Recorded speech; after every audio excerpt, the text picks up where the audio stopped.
Hi guys, I'm Kristen. Welcome and welcome back. Today you're getting the chance to pick my next missed new release from 2022. This is an ongoing newish video series that I am making where every month I give you the opportunity to pick one of the books that I read from a thematic list of books to choose from.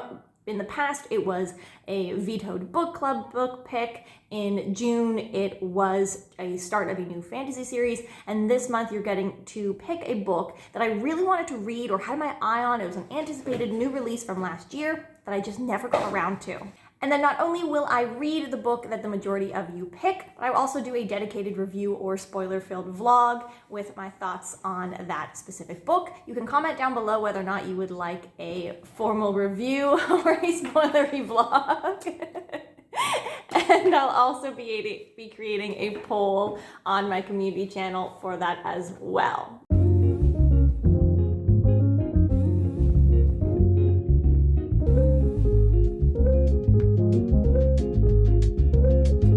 This month I'm also going to add in another potential voting option. If you don't want to comment fully, you can also just put an emoji down below. So with each of the books, I will give the emoji that you can respond with exclusively to cast your vote if you don't want to make a full comment. So without further ado, let's just jump into the 5 books that you get to pick from this month. As always, if you think one of these books would work particularly well as an audiobook, let me know. Or the reverse is not a good audiobook. Book number 1 is Daughter of the Moon Goddess by Su Lin Tan, and this is the first book in an already completed duology called The Celestial Kingdom. It came out at the very beginning of last year. It was super anticipated for me, and then the reviews when it first started coming out were really mixed, which made me hesitate a little bit. But overall, I think the reception for this particular book was overall positive. And in this book, we are following the Daughter of the Moon Goddess, who I think is hiding on the moon and hidden from the Celestial Emperor. But one day she is forced to flee her home and go into further hiding, and she winds up kind of hiding in plain sight within the Celestial Empire court. I think there's a love triangle that is apparently very well done. I've actually heard that both it is slow paced and that it is fast paced depending on the reviewer. So pacing questionable, but overall I do hear good things. If it maybe wasn't quite the initial marketing that it was pushed as. I think this was originally talked about as an adult fantasy, and then I think some people thought it felt a little bit more YA, so it probably falls, dead into that vague new adult category. And the emoji for Daughter of the Moon Goddess is going to be a moon. So any of the moons, any shape, crescent, full moon, half moon, whatever, comment just a moon down below if that is the vote that you want to make. Book number 2 is The Justice of Kings by Richard Swan. Now, I think that I did also have this one on as an anticipated release from last year, or maybe I was just really keeping an eye on it. And the reviews, again, were really mixed when it first came out. A lot of people were really surprised by a particular element of this book. So we are following Sir Justin Conrad, is that his name? Sir Conrad von Vault. Sir Justin Conrad, I don't know where I got that. But Sir Conrad von Vault, who is an emperor's justice. And in this world, these justices are sort of like judge, jury, and executioner all at once, so lots of power as they travel around the empire solving problems or cases and stuff like that. I think the big issue here is that in the synopsis, it sounds as if we're going to be following Sir Conrad von Vault, when in fact the story is being told from his apprentice, who is like a young 19-ish-year-old girl, but she's telling the story from the future when she is grown up and she's reflecting back on this time period. So the biggest issues I think that people had with this book was that A, they were surprised by the point of view that we were experiencing the book from, and that they found the character particularly annoying. Now, I don't mind, I know that going in. I think I even knew that at the time, so I don't know who I heard that from, so that I did know that. And here, let me tell you my story from the past, and oh gosh, wasn't I such a full of myself, into my own problems, unobservant or naive 19-year-old at the time. That doesn't really bother me. We'll see how if it does become an issue, if when I do read this. But while the initial reception put me off, the more specific details I heard about it, the less I actually was turned off, if that makes sense. Where originally it was like, oh, everyone seems to be having problems with it. And then I heard the problems that they were having, and I thought, you know what, actually, though, I don't think that would bother me. And I think the overall sort of like plot synopsis here is that we're following Sir Conrad and this apprentice, or through the eyes of his apprentice, on a particular case that sort of seems to unravel into a greater conspiracy at large.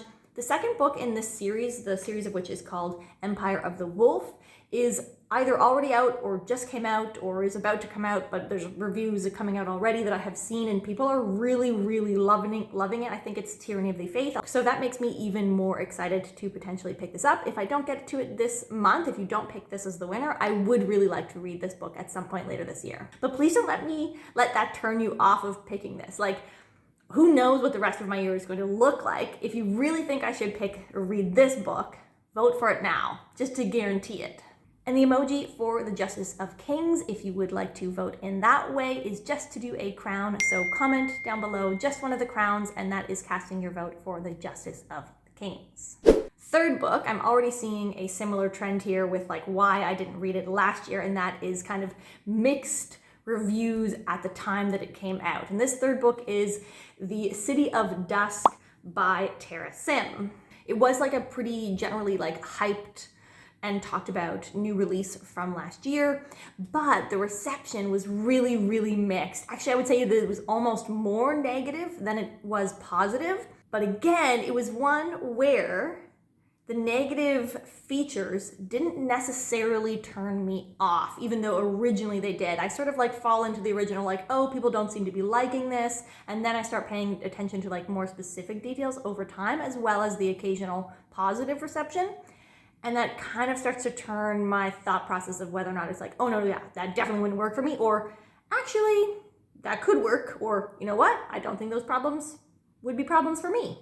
This is another start of a fantasy series, The Dark Gods. I believe it's a trilogy, and again, I think this one, the second book, is either coming out shortly or it's already out. So I'm gonna read just like snippets and bits and pieces of the synopsis, because this one is, I think, a little bit harder to talk about.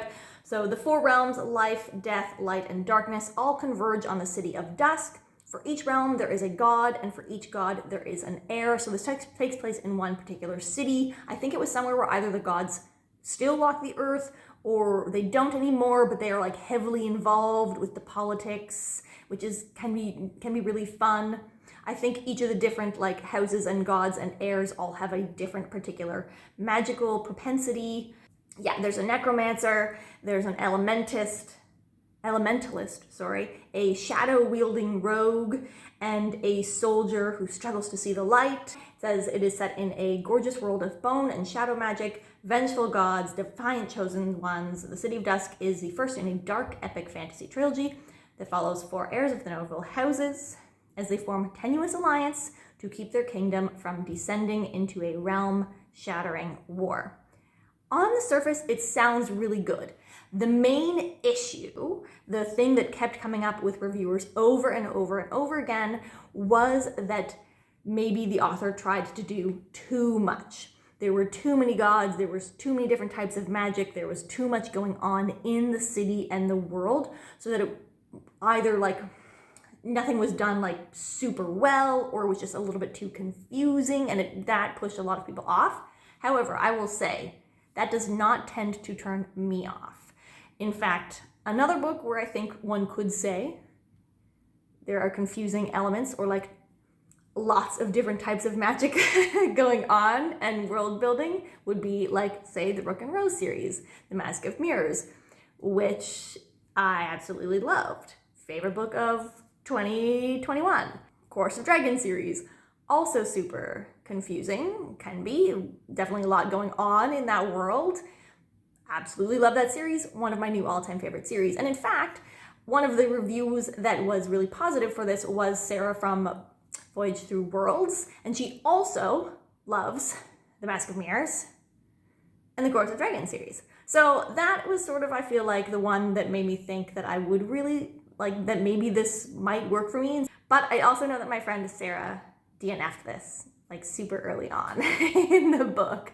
So we'll see. The emoji for the City of Dusk is any of the cityscape emojis that you have. There actually is one like cityscape at dusk, but it can be city at night. It can be a city building, whatever, but like city. Search in your emojis, city, and comment that emoji to vote for the City of Dusk. Okay, book number 4 is Notorious Sorcerer by Davinia Evans. This is another first book in a series called The Burnished City. Side note that we just need more duologies and standalones in fantasy. We just do. Because it just feels like every new book that you pick up, you're like committing to a new series, or you could be committing to a new series. This is an interesting one because Sarah, my friend Sarah from Brighton Bookish that I just mentioned, who DNF'd City of Dusk, this I'm pretty sure was their favorite book from last year. So could go either way. I did see kind of just middling average reviews from this one when it first came out, but I do know people who, like Sarah, really loved it. We are set in a city where I think like something bad really happened with the magic. Like there was like a magical issue or problem, or I almost said natural disaster, but like a magical disaster that ruined the city, and now magic is like tightly controlled and regulated, and because of that, it's usually only the upper crust of society who have access to magic. Our main character in this one sort of accidentally commits a type of magic that should be impossible in a very public setting that sort of thrusts them into the limelight, is what it says. And then something is going on with magic. That's actually all I know about the synopsis. The emoji for Notorious Sorcerer, if you want to vote in that way, again, just comment down below one of the wizard sorcerer emojis to cast your vote for Notorious Sorcerer. Okay, and then finally, the 5th book that you get to choose from is Empire of Exiles. This is, again, the first book in a new series called Books of the Usurper. I believe both Notorious Sorcerer and Empire of Exiles came out in the second half of the year, like towards the end of the year when things were just getting chaotic in my life. And so I never got around to reading these. It was a little bit less about reception on these ones and more just time management on my part.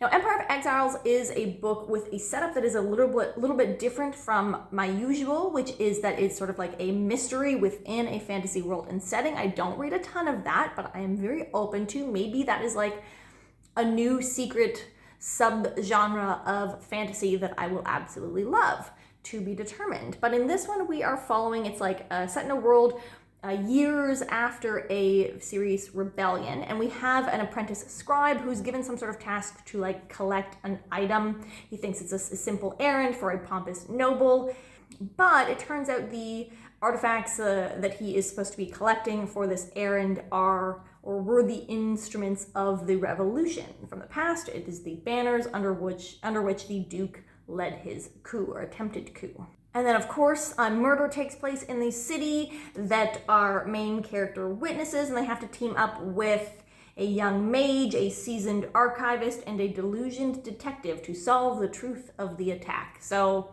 mystery within a fantasy setting, past potential coup that is, maybe refounding again. I do kind of like that setup, like little rebellious tones, but maybe not fully in the middle of a rebellion. And finally, the emoji for Empire of Exiles, if you would like to cast your vote using just an emoji so you don't have to comment fully, is any of the flags. You can do the cross flags, you can do a country flag, just a flag. Comment a flag down below, because I think there's like banners, that's the artifact that we're doing in this one that they are looking for. So any of the flags is a vote for Empire of Exiles. Okay, those are your 5 options for a new release or a missed anticipated release from 2022 that you get to pick for me to read in the month of July. I am so excited to see what book you guys will pick. I love watching the votes as they happen over the course of the week. I find it like really exciting, but also really stressful. It also helps to like clarify to me which books I actually really want to read. As the voting comes in and starts to shift, it's like, oh wait, what if that one wins? Or oh no one's voting for a blank book and I really wanted to read that one. It really helps clarify my process as well.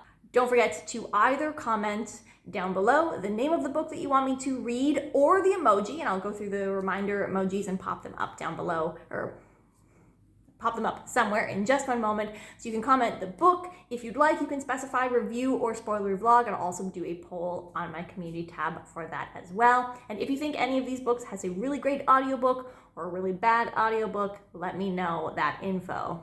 Final reminder here are Daughter of the Moon Goddess, comment any of the moons. Justice of Kings, comment the crown. City of Dusk, any of the cityscape emojis. Notorious Sorcerer, do the sorcerer, the wizard guy. And for Empire of Exiles, comment with one of the flags. So that is it. You have 1 week to cast your vote. I can't wait to see it, and I will see you guys next time. Bye.